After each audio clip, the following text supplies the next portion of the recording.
안녕하세요. 테너 조영갑입니다. 저는 사실 오페라 가수이기 전에 프로복서 권투 선수였습니다.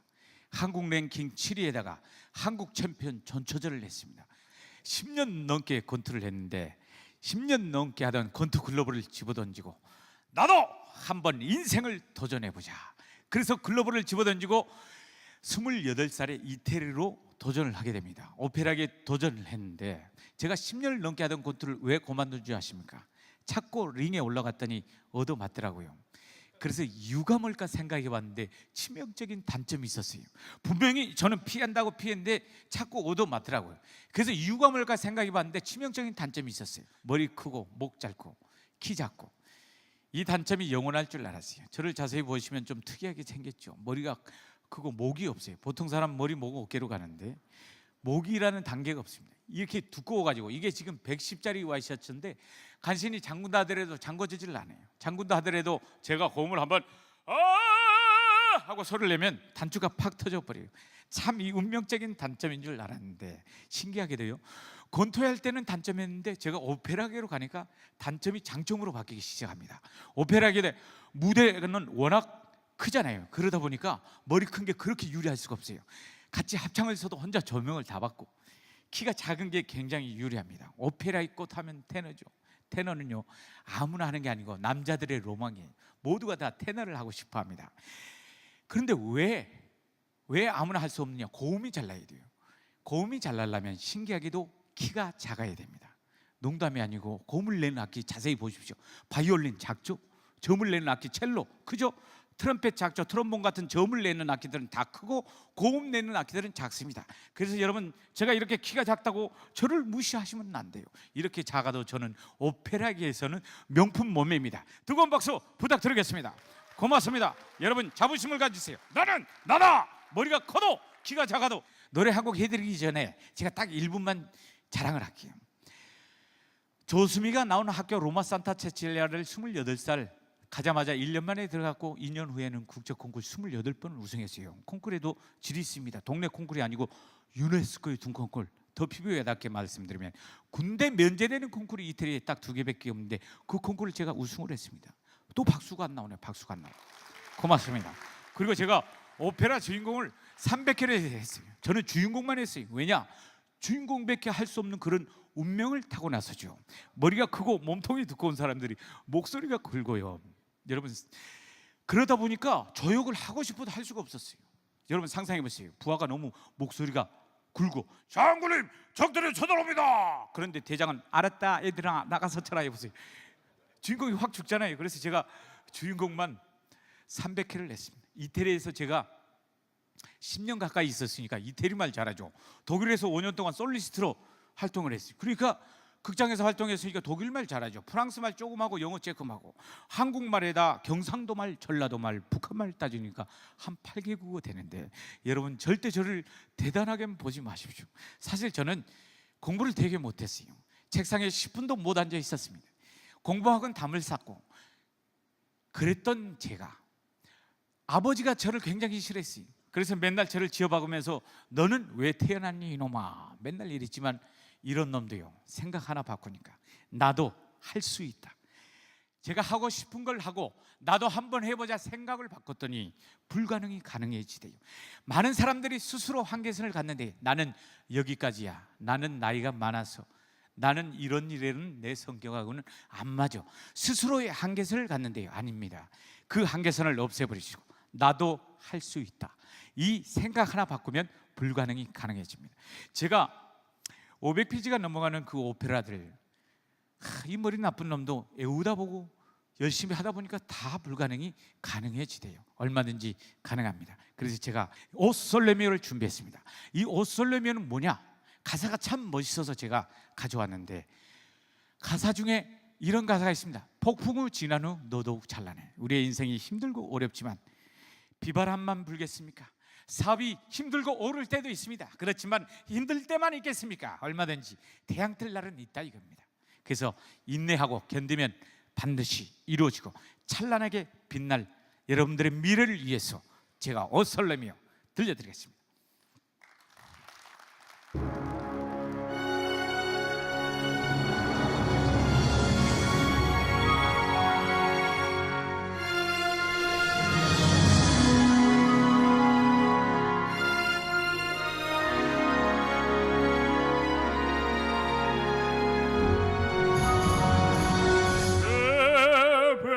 bella cosa, una giornata al sole, un'aria serena, una tempesta, bell'aria fresca, parecchia una festa, che bella cosa una giornata e sole, morato sole, più bella e oh sole mio, stai in fronte a te,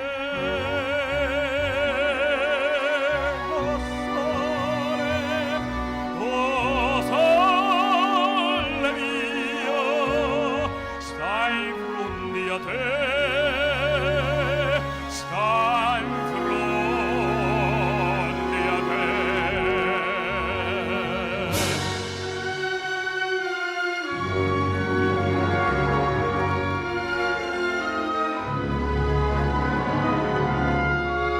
이절은 한국말로 해드리겠습니다.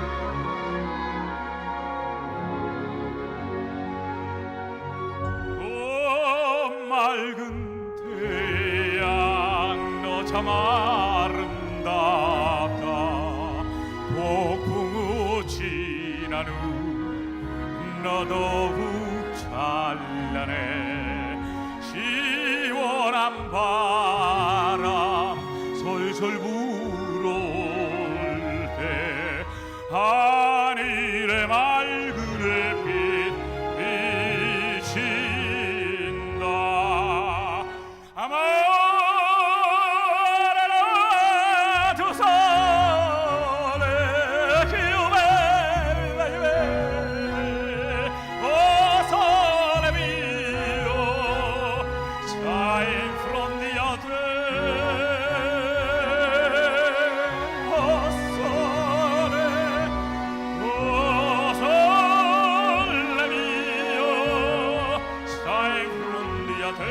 stai in 고맙습니다. 오늘날 세계를 움직이는 가장 영향력 있는 인물은 바로 기업가이다. 많은 위기와 불확실한 상황에도 흔들리지 않고 대한민국 경제를 이끌어가는 바탕에는 기업이 있다. 미래에 대한 통찰력, 새로운 것에 과감하게 도전하는 열정, 혁신적이고 창의적인 정신으로 대한민국 경제의 근간이 되고 있다. 그리고 그 중심에는 그 기업들을 이끄는 기업가 정신이 있다. 김영세의 기업가 정신 콘서트는 수많은 위기에서도 포기하지 않고 도전을 멈추지 않은 살아있는 기업인들의 이야기가 있다. 대한민국 경제 성장의 도약을 위해 뚜렷한 목표와 소신으로 새로운 가치 창조를 이루어내려고 노력하는 기업가 정신은 그 어느 때보다 중요하다. 기업인들의 공감과 소통의 자리, 김영세의 기업가 정신 콘서트에서 그 해답을 찾아본다.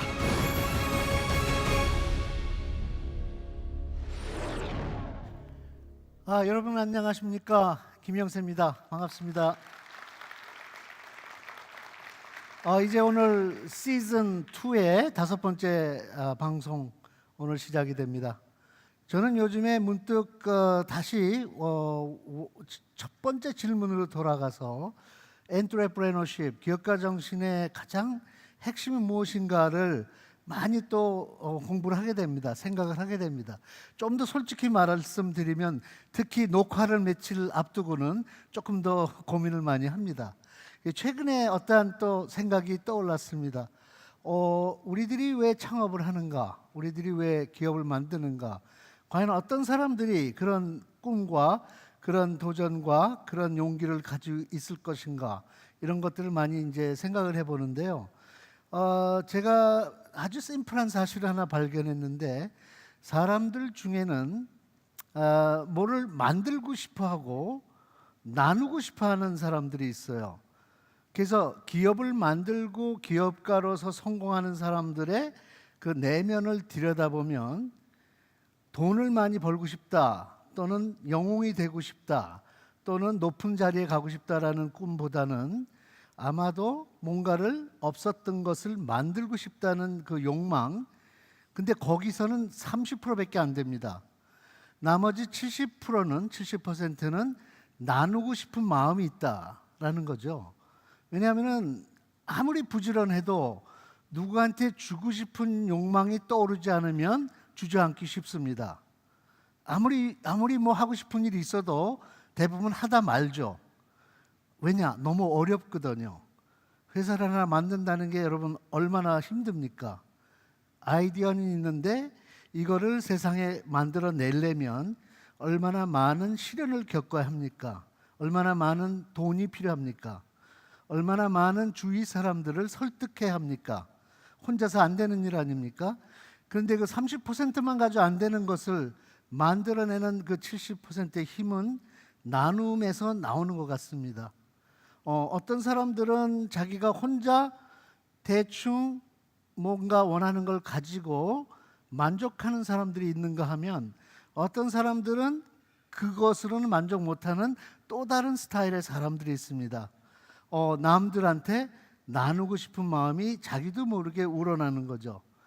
그래서 나만을 위한 어떤 상품을 하나 만드는 게 아니라 나도 모르게 내가 만들고 싶은 그 상품은 세상의 수많은 사람들한테 쓰게 해주고자 하는 마음 속에서 딴 사람들과의 차별이 되고, 바로 그런 이유로 성공을 하게 되는 게 아닌가 그렇게 생각합니다. 그러니까 우리는 원천적으로 나눔의 욕망을 가지고 있다. 그리고 우선 만들고 싶은 마음, 나누고 싶은 마음 두 가지, 굉장히 어떻게 보면은 감성적인 부분인 것 같고 내면적인 것 같은 거로 볼 수도 있지만, 실제로는 정말 성공한 사람들의 그 비하인드를 알게 되면은 커다란 차이점이 있었던 것을 알 수가 있죠.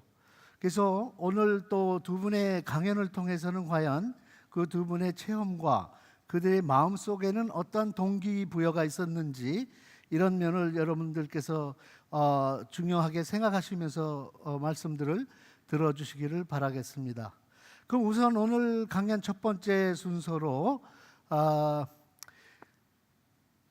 Do Your Best라는 내용의 이야기를 해줄 vetall이라는 회사를 만드신 여자 대표이십니다. 김정미 대표님 무대로 모시겠습니다. 박수로 맞아주시기 바랍니다. 반갑습니다. 네, 안녕하세요. 우선 저 사업의 그 커다란 큰 그림이 무엇인지를 한번 설명을 해주시죠. 사업의 큰 그림은 뭐냐면 바로 맞습니다. 만들고자 하는 욕망. 그러니까는 저는 인류의 건강에 어떤 기여할 수 있는 그러한 이제 질병 진단 키트를 구체적으로 만드는 것이고요. 그러려면은 창의적으로 세상에 없는 질병 진단 키트라든가 아니면은 지금 있는 것보다 더 스마트한 거를 만들어는, 끊임없이 머리를 쥐어 짜면서 창조적인 스마트한 제품을 만드는 욕망이 크고요. 그거를 기반으로 일종의 제가 어느 일부분에 기여를 했을 때 전 세계적으로 건강에 기여를 하고, 사실은 우리가 가장 관심 있는 게 건강하고 안 늙으면서 오래 살다가 그냥 조용히 가는 거를 아마 꿈을 꾸실 겁니다. 그런 부분에 제가 이제 공부했고 경험했던 거를 이제 나눠서 큰 그림으로는 인류의 행복을 위해서 제가 잘하는 부분에서 기여를 하고자 하는 게 제 사업의 네. 큰 그림인 것 같습니다. 네, 아주 듣던 중 반가운 네. 이런 첫 번 표현을 들었습니다. 고맙습니다. 강연을 듣기 전에 우선 회사 소개 영상을 한번 여러분들이 보시겠습니다. 영상 주시죠.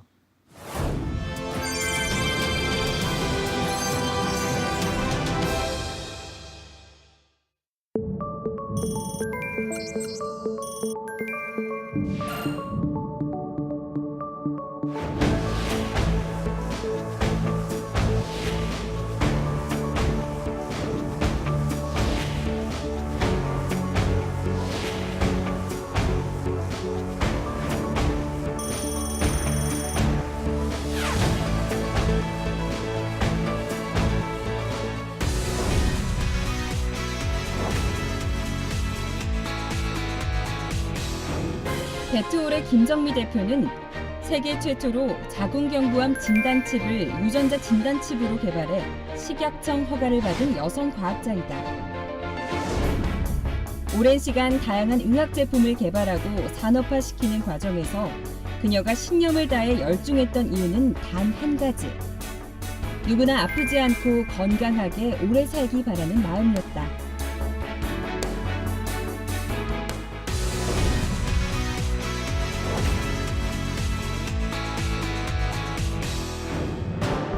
진단 분야에서 다년간 연구 개발한 경험과 보유한 역량을 기반으로 질병 진단 키트를 개발하는 바이오벤처 배트홀을 창업한 김정미 대표.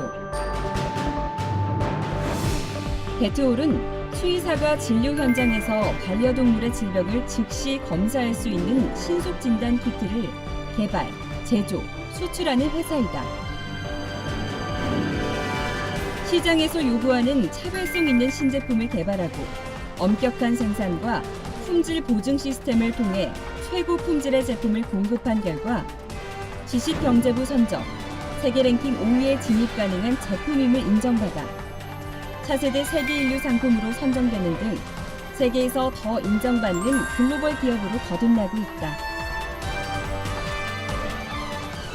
제가 배트홀을 창업할 때 한 가지 꿈이 생겼어요. 그게 뭐냐 하면 내가 죽더라도, 내가 창업자이긴 하지만 내가 죽더라도 배트홀은 대를 넘어서 100년, 200년 존속할 수 있는 그러한 회사를 만들어야겠다. 그러한 생각을 했었고 지금도 그러한 생각을 가지고 있는데 제가 미국에서 유학 시절에 약학을 공부했습니다. 약학을 공부했기 때문에 자연스럽게 미국의 대학사들하고 직간접적으로 이제 일도 같이 하고 경험도 많이 했는데 잘 아시겠지만은 파이자라든가 존슨앤존슨이라든가 머크 그런 회사들은 소위 장수기업이에요. 장수기업이면서 굉장히 위대한 기업이죠. 100년을 넘어서 심지어 200년을 바라보는 기업들이죠. 저는 궁금했어요. 굉장히 부럽기도 하고 과연 어떻게 하면 장수기업이 될까? 무슨 비밀이 있을까? 굉장히 궁금했죠. 근데 제가 알게 된 사실은 보통 기업은 당연하고 해야 할 일을 보통 수준으로 당연한 수준으로 했지만 그러한 장수기업들은 당연한 일을 최고 수준으로 계속 해왔다라는 거죠. 그게 바로 비밀이었더라고요. 그래서 저의 기업가 정신은 당연한 일을 최고 수준으로 하라 그것입니다.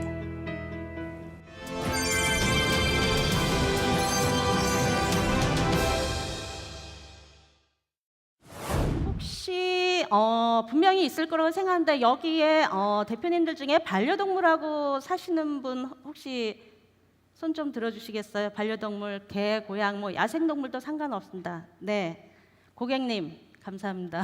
반갑습니다. 네, 저희 배트홀은 바로 반려동물의 건강을 책임지기 위해서 진단이 중요하죠. 질병 진단 키트를 개발하고 수출하는 회사입니다. 배트홀 창업을 하면서 초기에는 굉장히 의의가 당당했습니다. 내가 진단 쪽에서 굉장히 열심히 경험도 쌓았고 나름 기술에도 자신 있었죠. 그런데 우리는 당연한 일을 당연한 수준으로 하고 있었습니다. 그거는 언제이냐 하면 초기에 지금 현재 일본 파트너 얘기입니다. 일본 파트너하고 저희들이 만났습니다. 근데 일본 파트너는 어떤 회사였냐 하면 1948년도에 설립된 최초의 일본 백신 회사였고 넘버원 회사였습니다. 자, 상상을 해보십시오. 삼성, LG 비슷한 시기에 설립이 되었습니다. 그렇다면 그때 일본 회사가 막 스타트업한 우리 회사를 보고 어떻게 느꼈을까요? 저는 그 상황을 생각했을 때 저희는 이거는 대박이다. 저 회사를 무조건 잡아야 된다. 저렇게 최고의 회사가 우리 회사의 파트너가 된다라면 우리가 지금 계획된 그 수준을 단시간에 좁히면서 걔네들과 비슷한 수준으로 갈 것이라는 게 제 생각이었습니다. 그래서 저희들 직원한테 최고를 만족시키자. 그러면 우리가 최고거나 바로 최고 밑에 있을 수 있다. 무조건 가자라고 했습니다. 그때부터 실현이 시작이 되었죠. 할 수 있다라는 의지는 있었지만 아시겠지만 창업 초기에 이제 렌트를 하고 공장도 너무 좀 후지고 진짜 일본 말로 학고방이죠. 그런 데서를 하고 있는데 일본에서 실사 오고 하는데 얼마나 한심했겠습니까? 그러니까 삼성 같은 회사가 이제 유만한 회사를 봤었을 때 걱정도 많이 됐을 것 같아요. 근데 저는 결정을 했고 우리 직원들한테 무조건 요번에 잡고 저 사람들 만족시키지 않는 우리는 기회가 없다라고 생각을 했고, 그리고 또 하나 우리 쪽 사업이 어려운 거는 인허가가 굉장히 중요합니다. 이제 인체용 같은 경우 식약청에서 인허가를 받지만 저희는 동물이기 때문에 농림부산에 우리나라 검역원에서 허가를 받지 못하면 판매 자체가 안 됩니다. 그런데 아시겠지만 일본의 품질 수준은 진짜 너무나도 지나칠 정도로 퀄러티의 탑 오브 퀄러티를 요구하는 수준이었고 의약품이라면 이건 얘기는 더 심각합니다.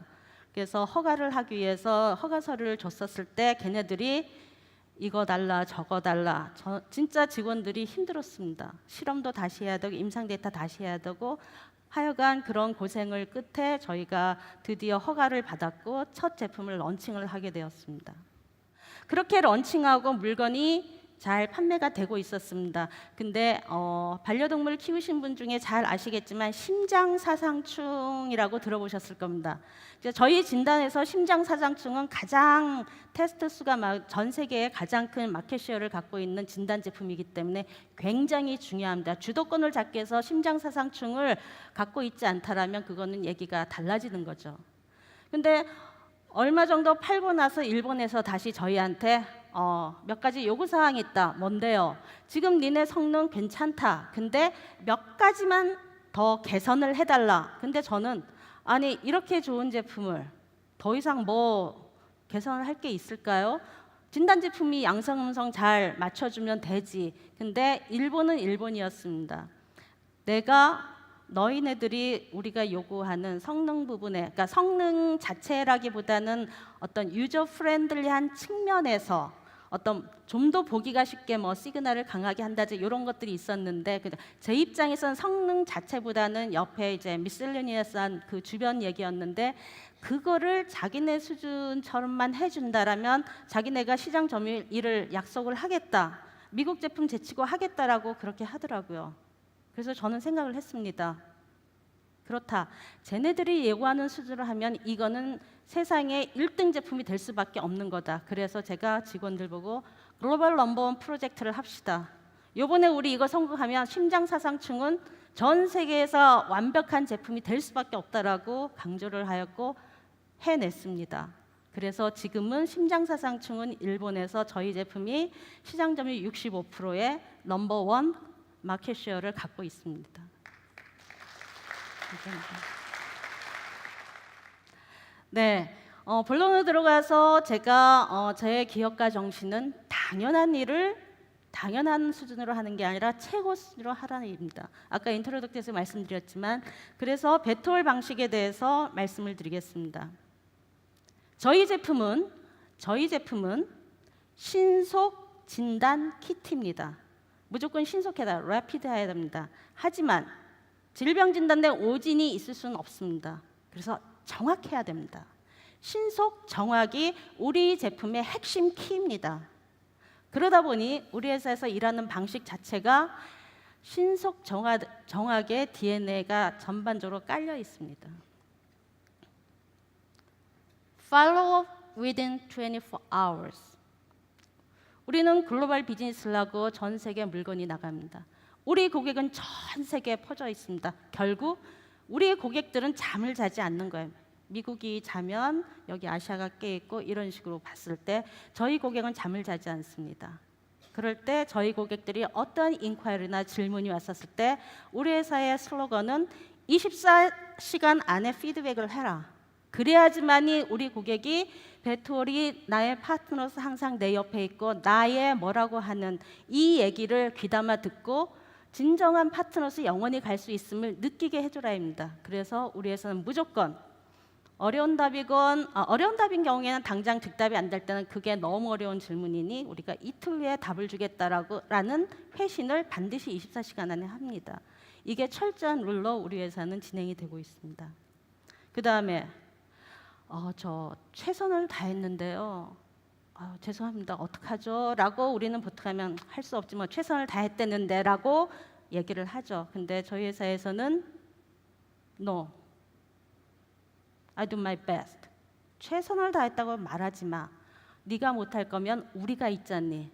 최선을 다해서 실패하기보다는 Yes, we can do it.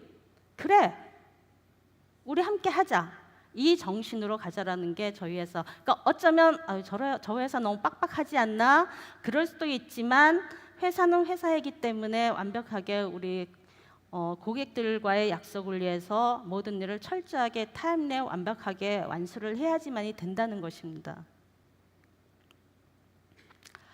사람이다. 뭐 다 느끼시죠? 제가 왜 이거를 썼는지. 저는 가장 어려운 게 사람인 것 같습니다.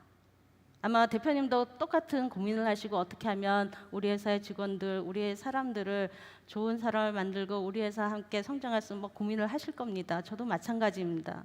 왜냐하면 좋은 기업, 위대한 기업은 그 안에 들어있는 사람이 좋은 기업을 만들고 위대한 기업을 만들기 때문에 결코 그 사람들이 없이는 기업조차 없다라는 게 제 생각입니다. 베톨의 인재상을 간단히 말씀을 드리면 끊임없는 열정과 도전, 열정과 도전만 있으면 또 안 되겠죠. 그거를 실행할 수 있는 실행력이 필요합니다. 그래서 베톨의 인재상은 끊임없는 열정과 도전으로 그 해당 일을 실행을 함으로써 궁극적으로는 해당 분야의 전문가가 되는 그게 베톨맨이고 베톨의 인재상입니다. 지금까지 제가 어떻게 진단과 인연을 맺었고 어떻게 창업을 하였고 베톨을 시작하면서 이제 겪었던 어떤 그 좋은 기회와 반대로 굉장히 힘들었던 역경과 그리고 베톨에서 일하는 방식 그리고 베톨의 인재상에 대해서 여러분과 공유를 했습니다. 이제 마무리할 시간인데요. 저는 직원들에게 우리 회사는 뭐하는 회사지요? 라고 질문을 합니다. 그러면 동물진단키트 회사요. 뭐 글로벌 동물진단 전문회사. 맞다. 한 가지만 더 알아달라. 우리 회사는 인류의 행복을 위해서 일하는 회사이다. 왜냐? 반려동물이 아프면 사람이 아프다. 슬프다. 그래서 우리는 반려동물의 건강하고 해피하게 만들면서 결국은 인류의 행복을 위해서 일하는 것이 된다. 그래서 우리는 인류의 행복을 만들어준 해피메이커다. 잊지 말으라고 얘기를 합니다. 올해가 11년이 됩니다. 베톨이 생긴 지. 저는 정신없이 보내긴 했는데요. 겨우 뭔가를 할 수 있는 토대를 마련하지 않았나 생각하고 있습니다. 그래서 앞으로 베톨이 해야 될 게 진짜 많고요.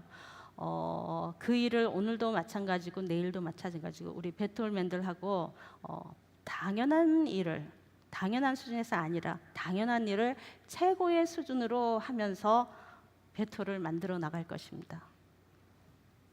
베톨은 현재 진행형입니다. 경청해 주셔서 감사합니다. 반석 기초 ENC 주식회사 대표이십니다. 어서 오십시오.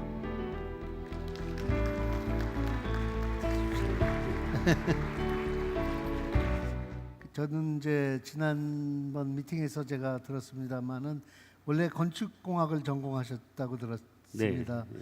이 회사가 하는 일이 되게 어떤 분야인지 좀 설명해 주시죠. 우선 그 회사 이름이 굉장히 기억하기가 어려운데 왜 그렇게 이름을 어렵게 지셨나요? 뭐 이쪽 우리 분야에서는 굉장히 쉬운 이야기고요. 아, 그래요? 반석 기초 그러면 반석이라는 뜻이 원래 이제 바위라는 뜻입니다. 바위. 네네네. 또 저희가 기초 관련 일을 하기 때문에 네. 반석 기초. 네. 또 성경적으로 말하면 반석은 네. 이게 든든한 토대 위에 하나님의 말씀이고 성경이다 이런 뜻도 있습니다. 그래서 네. 크리스찬으로서 반석 기초 ENC. 네. 저는 이름을 그렇게 정했습니다. 재미난 얘기 이따 같이 나누기로 하고요. 네. 우선 강연을 해주실 텐데 이 회사 소개부터 한번 보겠습니다.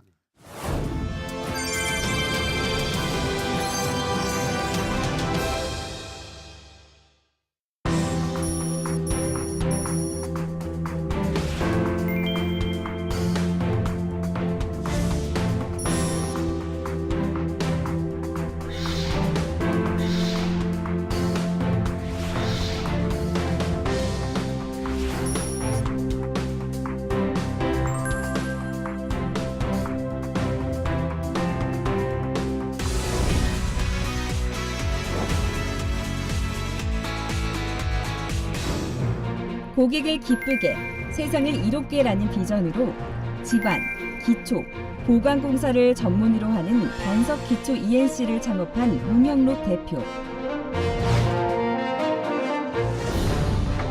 모든 일은 기초에 충실해야 한다는 신념으로 헬리컬 파일 공법을 국내 최초로 도입하고 우리 환경에 맞춘 로타리 파일 공법을 개발하면서 주목받기 시작했다. 이 공법은 소규모 장비 조합으로 협소한 공간과 열악한 시공 조건에서도 시공이 가능해 소형 파일 시공의 획기적인 기술로 평가받고 있다.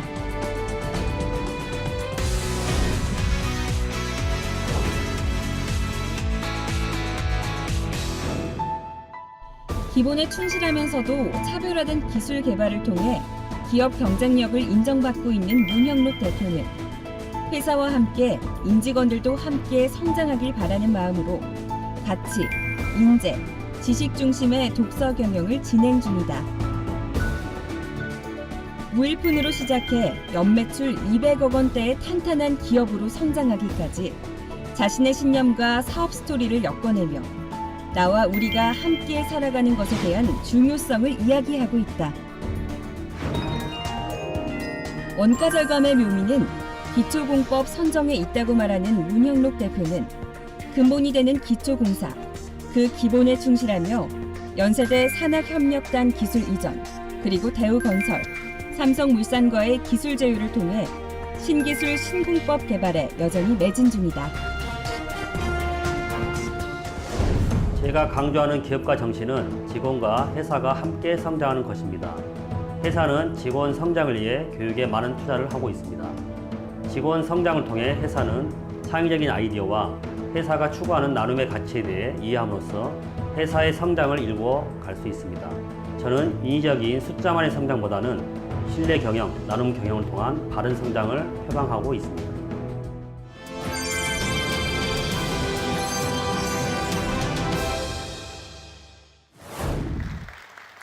네, 방금 소개받은 반석기초 ENC 대표회사 무형록입니다. 저희 회사는 건설업을 하는 회사입니다. 건설업 중에서 토목인데요. 토목도 일반 순수 토목과 건축 토목으로 나눕니다. 그 중에서도 건축 토목입니다.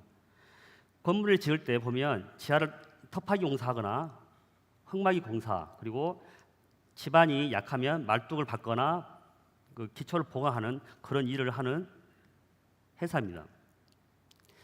저희 회사의 사명은 고객을 기쁘게 하고 세상을 이롭게 하라입니다. 그리고 저희 회사 비전은 얼마 전까지만 해도 글로벌 엔지니어링 기업을 꿈을 꿨습니다. 그런데 항상 이 갈증이 있었습니다. 왜냐하면 제가 고객을 기쁘게 하고 이럴 사명을 정할 때는 고객은 외부의 고객을 얘기했습니다.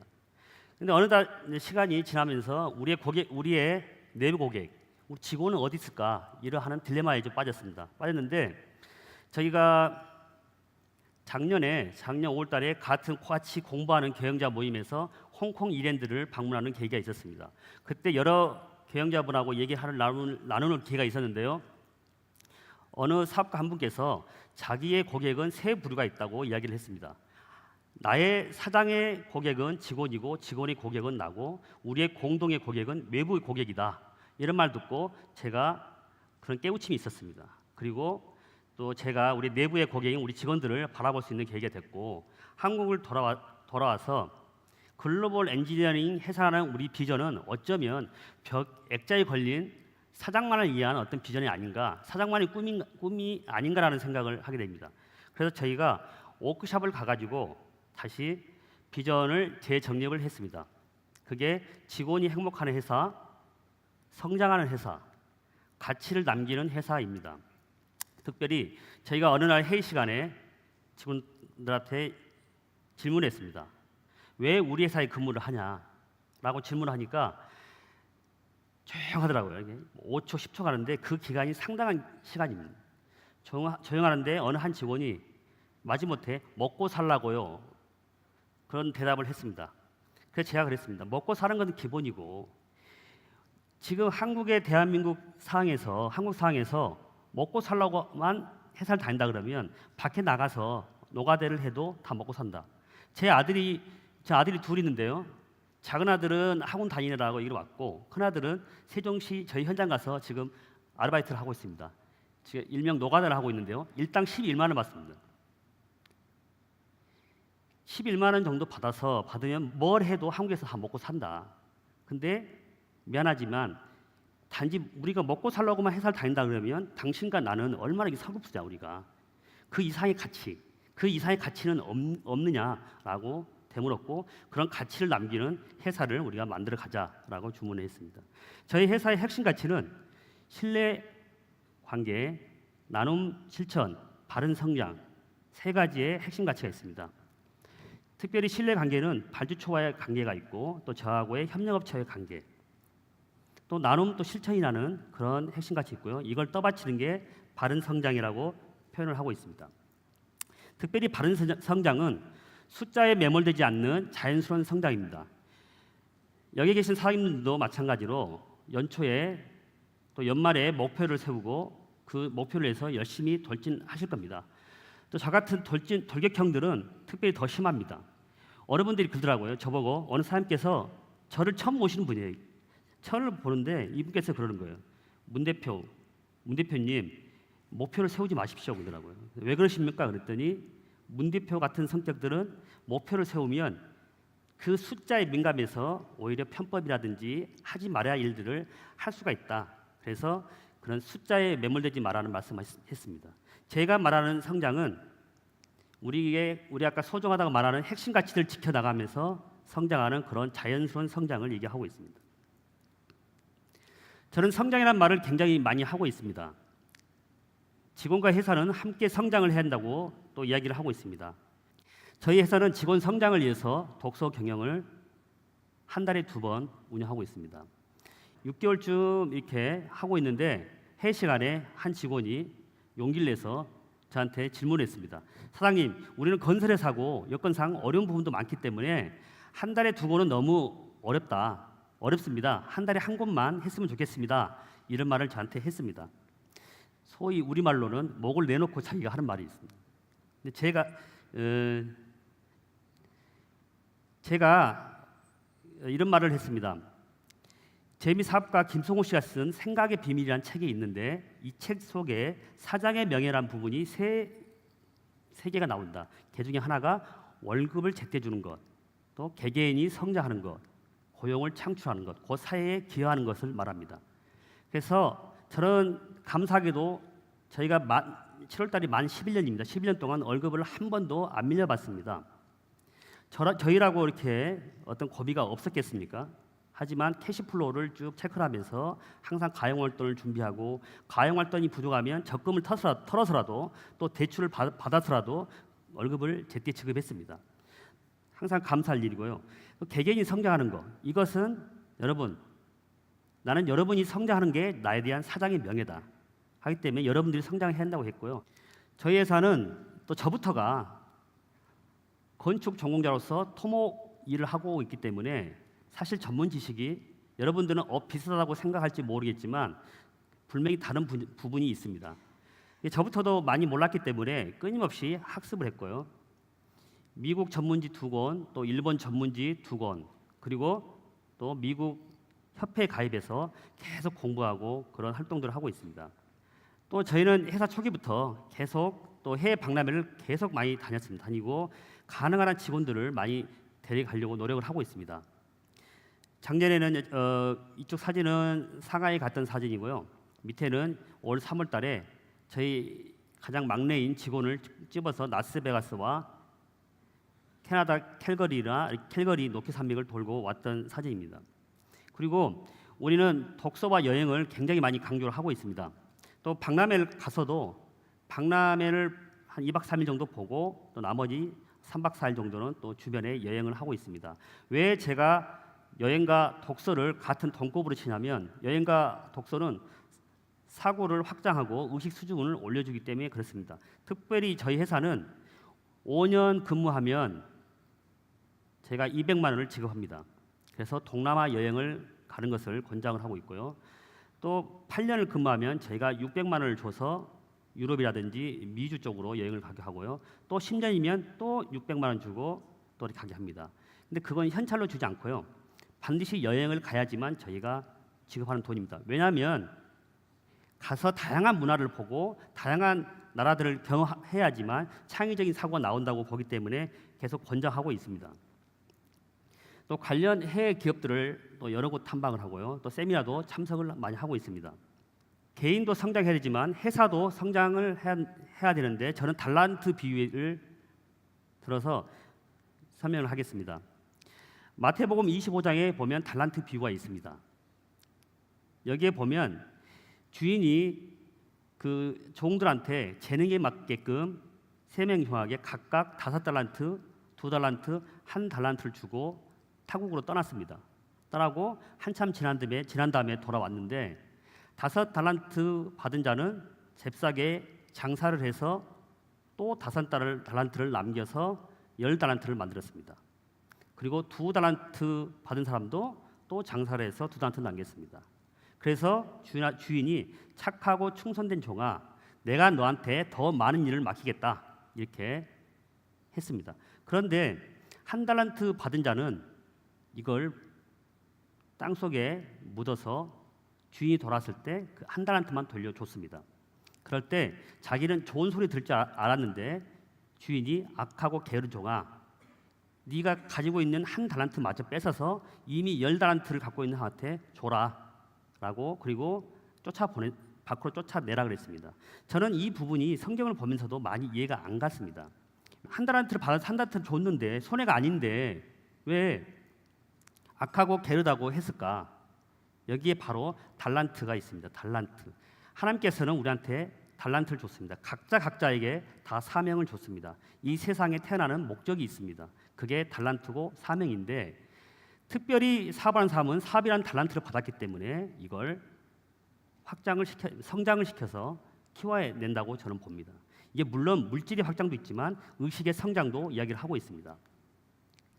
저는 올 초에 1월 달에 느헤미야처럼 경영하라는 저의 책을 썼습니다. 이 책은 저의 삶의 고백이고 신앙 간증이고 저의 출사표입니다. 특별히 느헤미야라는 구약 성경에 나오는 인물의 삶과 제 신앙과 제 삶에 연결시켜서 책을 썼습니다. 느헤미야는 흔히 말하는 구약 성경이 많이 나오는 선지자가 아닙니다. 이분은 그 고관 출신의 평범한 저같이 일터 사역자입니다. 그렇기 때문에 이분의 느헤미야를 저의 롤 모델로 삼고 책을 썼습니다. 이 책을 쓰는 동안에 저를 가장 괴롭힌 건 뭐냐면 외부의 시선이 아닙니다. 제 자신이었습니다. 왜냐하면 제 나름대로는 계속 잘 해왔다고, 회사는 계속 성장을 해왔기 때문에 나름대로는 굉장히 잘 해왔다고 했는데 사실 뭐 이런 아까 스타트업이라든지 막 이런 분들에 비하면 상당히 미미합니다. 근데 네가 뭐 잘난 거 있어서 과연 책을 쓰냐 이런 것들 계속 저를 끄집어내고 이렇게 했습니다. 근데 저는 어떤 결과가 아닌 과정이 아름다운 사람이 되고 싶고 세상에 선한 영향력을 끼치고 싶어서 책을 쓰게 됐습니다. 왜냐하면 저처럼 정말 뛰고 있는 중소기업 여러분 사장들에게 같이 응원의 박수를 보내고 싶어서 제가 제 삶의 간증과 고백을 했던 책입니다. 그래서 보통 그런 분들을 많이 만납니다. 내가 나중에 돈을 많이 벌어서 몇천억 벌어서 그때 뭐 하겠다, 재단을 만들어서 뭐 하겠다 이런 말들을 많이 하는데 제 아내가 여기 지금 앞에서 열심히 사진 찍고 있는데요. 제 아내가 가장 듣기 싫은 말이 나중입니다. 나중. 뭐 하려면 나중에 막 이렇게 했는데 가장 싫어하는 게 나중이었습니다. 저는 과정이 아름다운 사람이 되고 싶습니다. 저희 회사는 입사를 하게 되면 각자가 개인 사명 선언문을 작성하게 돼 있습니다. 작성을 해서 자기 각자 테이블 위에 올려놓고 있는데요. 저 또한 있는데 그걸 눈앞에 있어도 매일 보지는 않더라고요. 근데 어느 날 문득 보면서 저희 사명을 다시 상기하고 있습니다. 원신이라는 책을 보면 한 가지에 집중하라 이런 것인데요. 또 우리 인생에서 한 가지는 무엇인가라는 물음을 하고 있습니다. 특별히 어떤 분들은 나의 인생에서 가장 소중한 가치는 가족이 될 수가 있고요, 회사가 될 수가 있고, 나라가 될 수가 있고, 세계 평화가 될 수가 있을 것입니다. 저한테는 흘려보내는 것입니다. 특별히 사업이라는 달란트를 받았기 때문에 아까 말씀한 것처럼 사업을 성장시켜서 너는 물처럼 흘려보내라. 이게 저의 사명입니다. 여러분들은 어떠한 모습으로 이 사회에 기억되기를 원하십니까? 또 각자 생각할 수 있는 시간을 가져보시기 바랍니다. 제 강의는 이상으로 마치겠습니다. 감사합니다.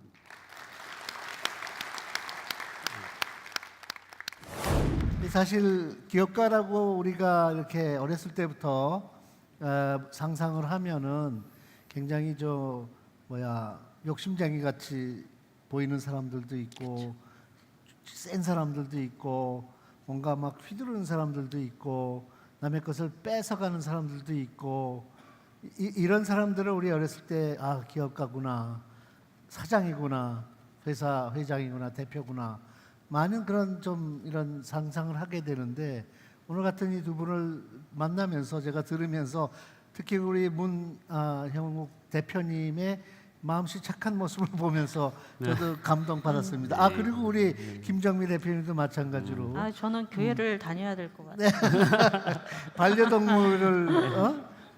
반려동물을 해피하게 해서 우리 세계를 해피하게 하겠다는 커다란 꿈을 가지셨고 그런 게 제가 아까 처음에 시작할 때 여러분들한테 말씀드렸던 기업가 정신, 기업을 하고자 하는 그 모티베이션, 동기부여가 무엇인가 늘 많은 고민을 하고 연구를 하지만 최근의 버전은 최근에 제가 깨달은 바는 만들고 싶은 마음과 나누고 싶은 마음이었다. 이런 제 생각과 우리 두 분의 네. 오늘 강연이 일치하는 바가 있어서 우리 짜고 한 거 아니죠? 절대로 아니에요. 굉장히 공통점들이 이렇게 나와주고 있고 이게 과연 우리 방송을 통해서 기업가 정신의 진실, 핵심 이런 거 무엇인가를 파고들고 있다라는 자부심도 한편 가졌습니다. 질문으로 들어가는데요. 우선 이제 우리 문 대표님께서 네. 만든 책을 네. 저한테도 선물을 해주셨는데 고맙습니다. 네. 책을 잠시 제가 봤는데 문득 이렇게 펼친 페이지에 뭐가 있냐면 여기가 메모를 해왔는데 책 제목은 느헤미야처럼 경영하라 네, 맞죠? 네. 우선 출간을 축하드리고요. 네, 감사합니다. 거기에 이렇게 그냥 한번 펼쳤는데 큰 제목이 하나가 저를 깜짝 놀라게 하고 궁금증을 만들어준 이 작은 제목이 있어요.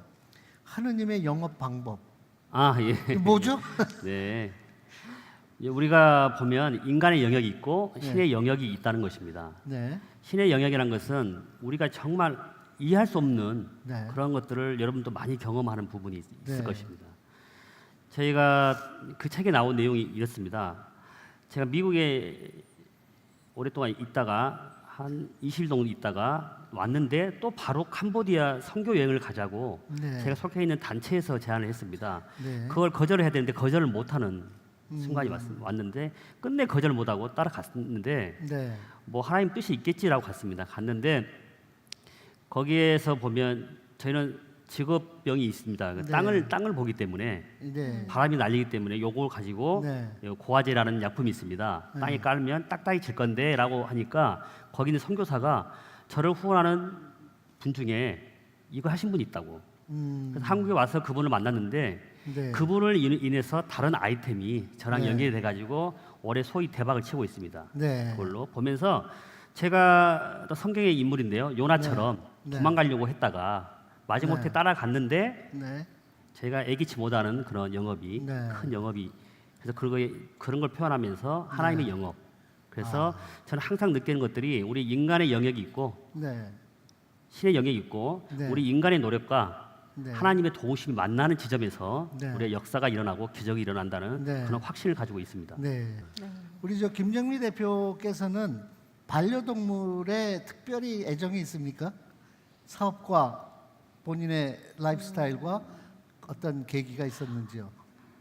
뭐 지금 제가 강연을 했습니다마는 시간이 짧은 관계상 저의 철저한 인간적인 모습에 대해서는 말씀을 못 드렸을 것 지금 같은데 다 까놓으세요. 그렇죠. 그러니까 사업을 할 때 뭐 인체용도 하고 인체용을 하다가 제가 이제 배틀을 하면서 동물로 바꿨는데 왜 바꿨을까요?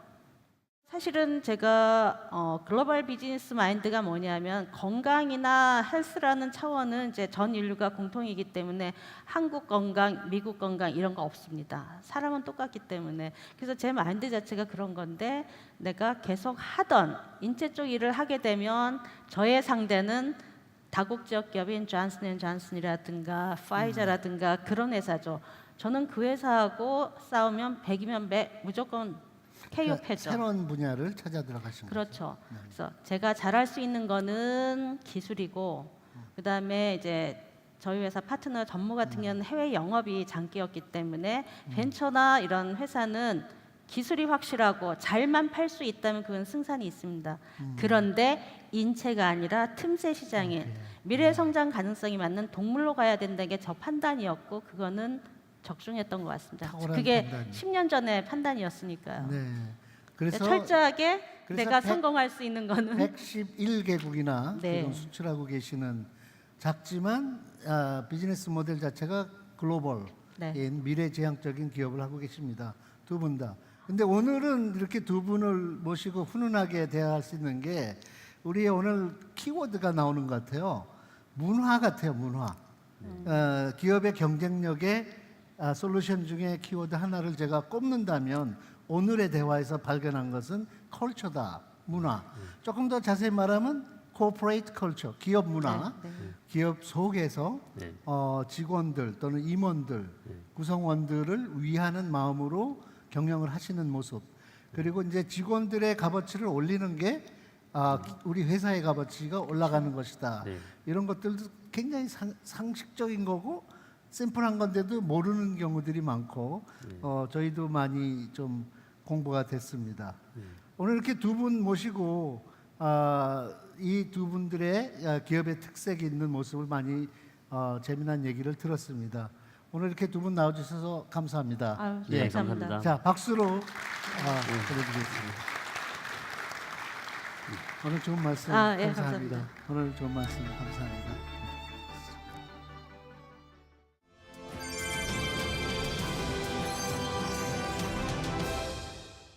오늘도 이렇게 또 특이한 두 기업을 만나봤고요.